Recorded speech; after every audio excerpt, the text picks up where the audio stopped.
വീട്ടിൽ വാങ്ങിച്ച മത്തങ്ങയിൽ നിന്നും എടുത്ത കുരുക്കൾ അപ്പാടെ അങ്ങനെ തന്നെ പാകിയതാണ്. ചെറിയൊരു പോട്ടിൽ പാകി 4-5 പാകി. നേരത്തെ അത് വീഡിയോയിൽ കാണിച്ചിരുന്നു.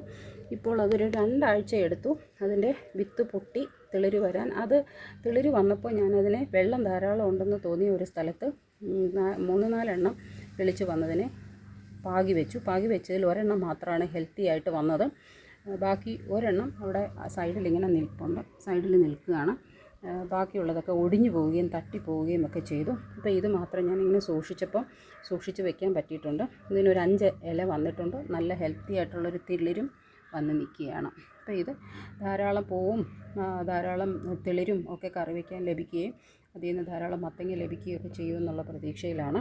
അപ്പം കൃഷി ചെയ്യാൻ താല്പര്യമുള്ളവർക്കൊക്കെ തുടക്കത്തിൽ സമയമൊന്നും ഒട്ടുമില്ല, ഒരുപാട് സമയം വിനിയോഗിക്കാനും വളരെ ചിട്ടവട്ടത്തിന് തന്നെ ചെയ്യാനും ഒന്നും പറ്റാത്തവർക്ക് ഇങ്ങനെയും ചെയ്യാവുന്നതാണ്. പുറത്തുനിന്ന് വിത്ത് വാങ്ങിച്ചില്ലെങ്കിലും നമ്മൾ വീട്ടിൽ വാങ്ങിക്കുന്ന പച്ചക്കറികളുടെ കുരുക്കളൊക്കെ നമുക്ക് ഇങ്ങനെ കുഴിച്ച് വയ്ക്കുകയോ അല്ലെങ്കിൽ എവിടെയെങ്കിലും ഒന്ന് മണ്ണിലൊന്ന് ഊന്നി വെച്ചാൽ അത് കിളിർത്ത് വരുമ്പം അതിന് അല്പം വളവും വെള്ളവും ഒക്കെ വീട്ടിലെ തന്നെ ജൈവവളം, പച്ചക്കറി അഴുകുന്ന വെള്ളമൊക്കെ കൊടുത്താലും നമ്മുടെ വീട്ടിലേക്ക് ആവശ്യമായ ഒരു മത്തങ്ങയെങ്കിലും അതിനകത്തുനിന്ന് കിട്ടാതിരിക്കില്ല. അങ്ങനെ മറ്റു പച്ചക്കറികളും ഇങ്ങനെ ചെയ്യാവുന്നതാണ്.